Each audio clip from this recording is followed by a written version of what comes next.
ग्रहों के द्वारा कुछ विशेष घटनाओं की जागृति की ओर हमें इशारा प्राप्त हो रहा है और इसे ही जानने के लिए आज हम और आप यहाँ पर एकत्रित हुए हैं। ध्यान रखिएगा, सबसे लंबे अवधि तक जो चलने वाले ग्रह हैं उन्हीं में माना जाता है शनिदेव को। आपने देखा कि शनि देवता वक्री स्थिति पर चल रहे हैं और दूसरा जो भाग्य के कारक माने गए हैं देवगुरु बृहस्पति, ये भी अभी वक्री स्थिति पर चल रहे हैं। वास्तव में इन दोनों ग्रहों का प्रतिफल जो संयुक्त रूप से हमें प्राप्त होगा, इसे जानने के लिए हम इस चार्ट पर चलते हैं।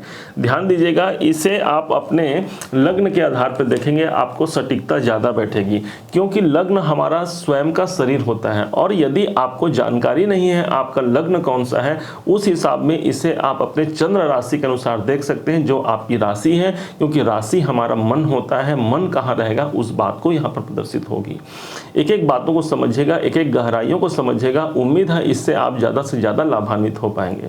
ध्यान दीजिएगा कि जैसे शनि देवता की बात आती है, भाई मिथुन राशि के अपने भाग्य के अधिपति यदि कोई ग्रह बनते हैं वही शनि देव बनते हैं। और शनि देवता ने काफ़ी लंबे समय अर्थात 17 जनवरी सन 2023 से आपके स्वयं भाग्य भाव पर इन्होंने अपना चरण रखा था। बात यहाँ सिर्फ समाप्त नहीं होती, शनि देवता अभी वक्री भी चल रहे हैं। आप सब ने देखा कि 17 जून से लेकर के 4 नवंबर तक शनि देवता वक्री रहेंगे।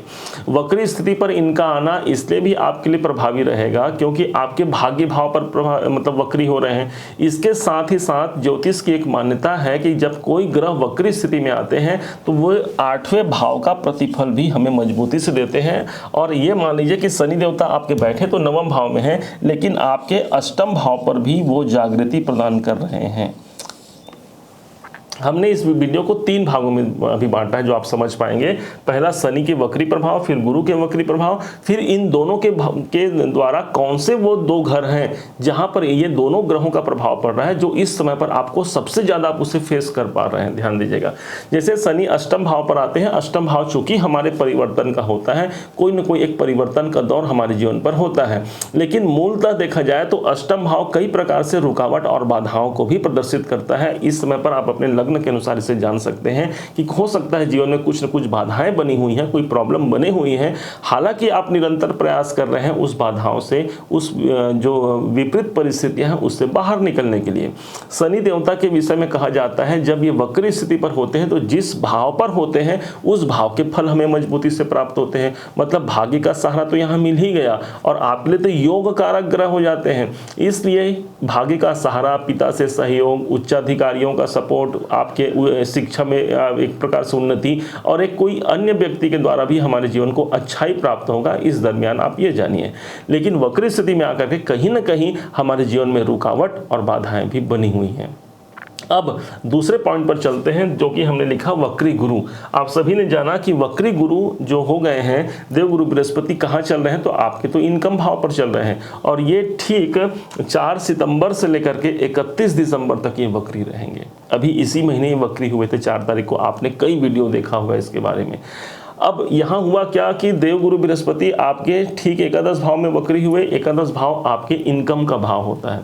अब इसका मतलब ये हो गया देवगुरु बृहस्पति आपके एकादश भाव में है, इनका प्रतिफल एक घर पीछे अर्थात आपके 10वें भाव पर इनका प्रभाव हो गया। माना जाता है कोई ग्रह जब वक्री होता है तो एक घर पीछे का प्रतिफल देते हैं, मतलब 10वें भाव की जागृति। 10वां भाव चूंकि आपके कर्मों का होता है तो इस समय पर देखिए आप अपने कैरियर के लिए, अपने कर्मों के लिए सबसे ज़्यादा आप इस समय पर प्रयासरत हैं कि कैसे उसमें सुधार हो पाए, कहाँ मैंने कमी की थी। ध्यान दीजिएगा, वक्री स्थिति पर किसी ग्रह का आना मतलब कि एक बार पुनरावृत्ति का एक अवसर मिलना कि भाई जाओ अपने कर्मों को, अपने कार्य को अच्छा बना लो। यही समय होता है वक्री स्थिति का। सबसे अच्छा डेफिनेशन यदि कोई हो सकता है तो यही होगा। आपके 10वें भाव को प्रभावित कर रहे हैं। आप जॉब करते हैं, नौकरी करते हैं या किसी प्रोफेशनल कार्य में हैं, किसी भी कार्य में आप जुड़े हुए हैं, एक पुनरावृत्ति का समय यहाँ पर देवगुरु बृहस्पति ने दिया। और सबसे बड़ी बात हो गई कि आपके तो भाई सदैव के लिए ये एक आपके 10वें भी बनते हैं और साथ ही साथ ये आपके 7वें भी बनते हैं। मतलब आपके बिजनेस, आपके दाम्पत्य जीवन, इन सब भावों को इन्होंने जागृति प्रदान किया।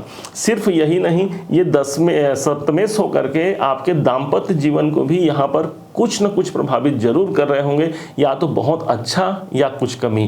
कारण कमी हमने इसलिए कहा क्योंकि स्थिति आपके देवगुरु की बृहस्पति आपके बर्थ चार्ट में क्या है इसको भी जानना आवश्यक होता है। अब देखिए बहुत लोगों के मन में यह भी डाउट आ सकता है कि भाई कई लोगों के पास ऐसा होता है कि उनका बर्थ चार्ट उनके पास नहीं होता, या उनको जन्म तारीख, जन्म समय, जन्म स्थान की तो जानकारी होती है लेकिन अपना डिटेल पता नहीं होता।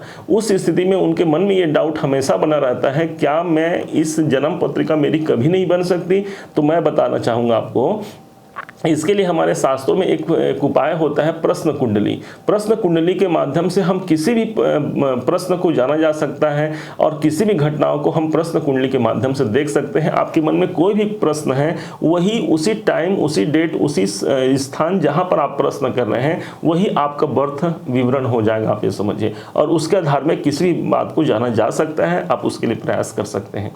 अच्छा, अब हमने टॉपिक पर चलते हैं। अब देवगुरु बृहस्पति को समझा, अब हम निकालने का प्रयास करते हैं कि कौन से वो भाव हैं जहां पर देवगुरु बृहस्पति का भी प्रभाव पड़ रहा है और साथ ही साथ शनि का प्रभाव पड़ रहा है। ध्यान से समझिएगा। तो देवगुरु बृहस्पति आपके दशम में बैठे हैं और क्या शनि की दृष्टि इस भाव पर पड़ रही है? तो शनि के पास 3 दृष्टियां हैं, 3, 7 और 10। इस हिसाब से 1, 2, 3, तो तीसरे, गुरु की दृष्टि, शनि की दृष्टि तीसरी दृष्टि पड़ रही है। ऑलरेडी वक्री गुरु वहां पर विराजमान है मानक रूप से। इस हिसाब से आपके दशम भाव जागृति में इस समय पर आ गए हैं। अब और ऐसा कौन सा भाव है भाई जहां पर इन दोनों ग्रहों का प्रभाव पड़ रहा है? तो हम लोग अब शनि की दृष्टि देखते हैं, इनकी 7वीं दृष्टि।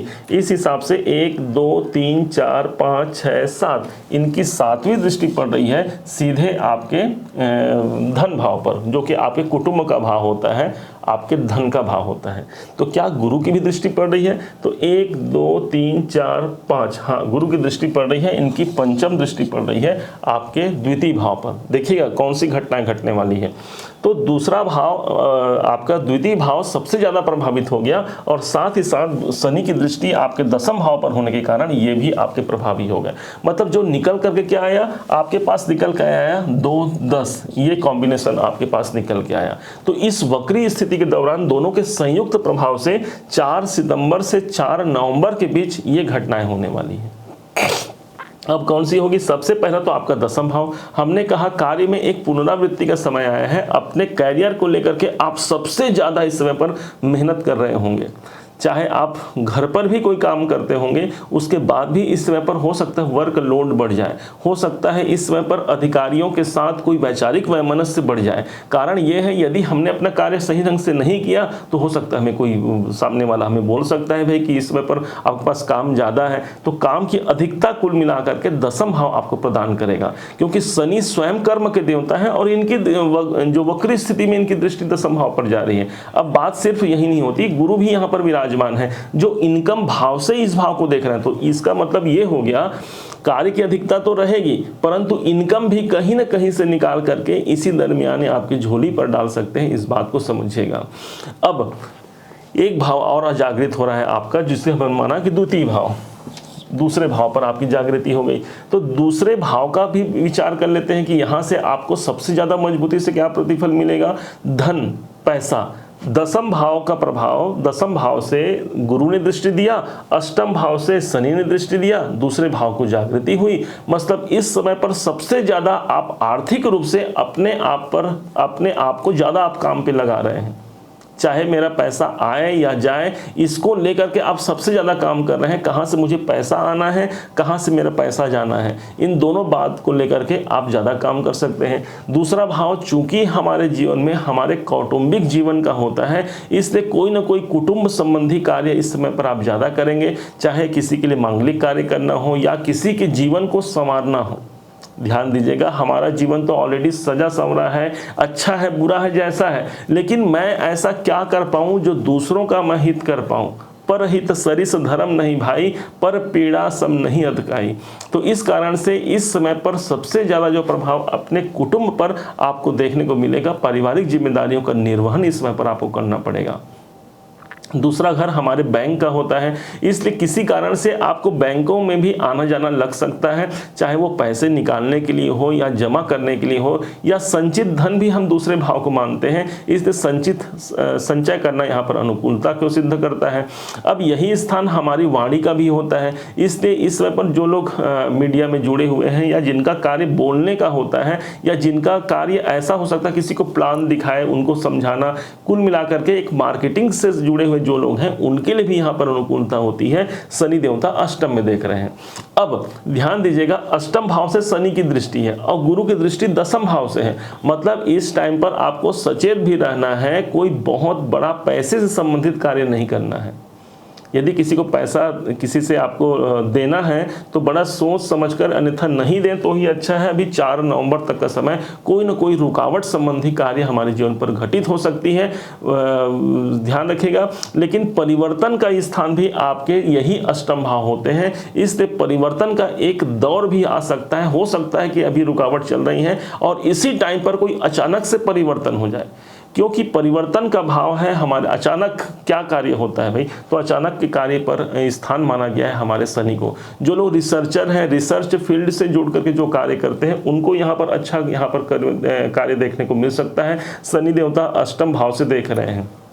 जो लोग ज्योतिष का कार्य करते हैं या ऑकल्ट साइंस से जुड़ करके जो कार्य करते हैं, उनको यहाँ पर अच्छा प्रतिफल मिलेगा, क्योंकि शनि यहाँ पर अष्टम भाव से ही देख रहे हैं। अष्टम भाव हमारे एस्ट्रोलॉजी का होता है और शनि कहीं ना कहीं हमारे कर्म के देवता होते हैं, इसलिए यहाँ से जुड़ करके आपके ज्ञान को बढ़ाने के लिए, आपके ज्ञान की अभिवृद्धि यहाँ हो सकती है। और हो सकता है आपको कोई विकल्प, कोई गुप्त विद्याओं के द्वारा आपके कार्य क्षेत्र में कोई बड़ा परिवर्तन आपको देखने को मिल सकता है।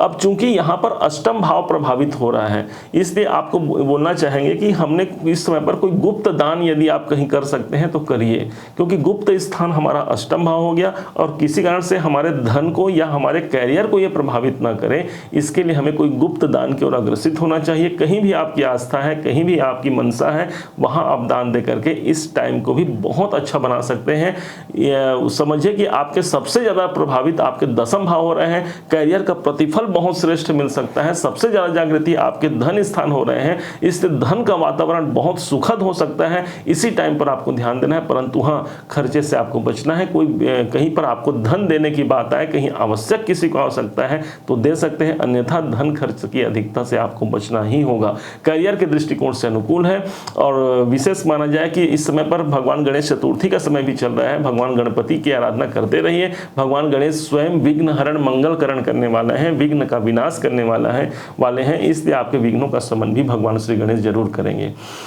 उम्मीद है आप सबने इसे समझा होगा, आप सबने इसे जाना होगा। यदि आपने इसे समझा है, मेरे समझाने का प्रयास यदि आपको सार्थक लगा हो, मेरे बताने का तरीका यदि आपको सार्थक लगा हो, तो अपना प्यार भरा लाइक और कमेंट करना कभी मत भूलिएगा। आपके लाइक और कमेंट से हमें बहुत मोटिवेशन प्राप्त होता है। और हाँ, यदि अभी तक आपने चैनल को सब्सक्राइब नहीं किया है, सब्सक्राइब भी कीजिएगा। पुनः एक बार फिर आप सभी का दिवस बहुत मंगलमय हो, इन्हीं शुभकामनाओं के साथ। जय श्री राम।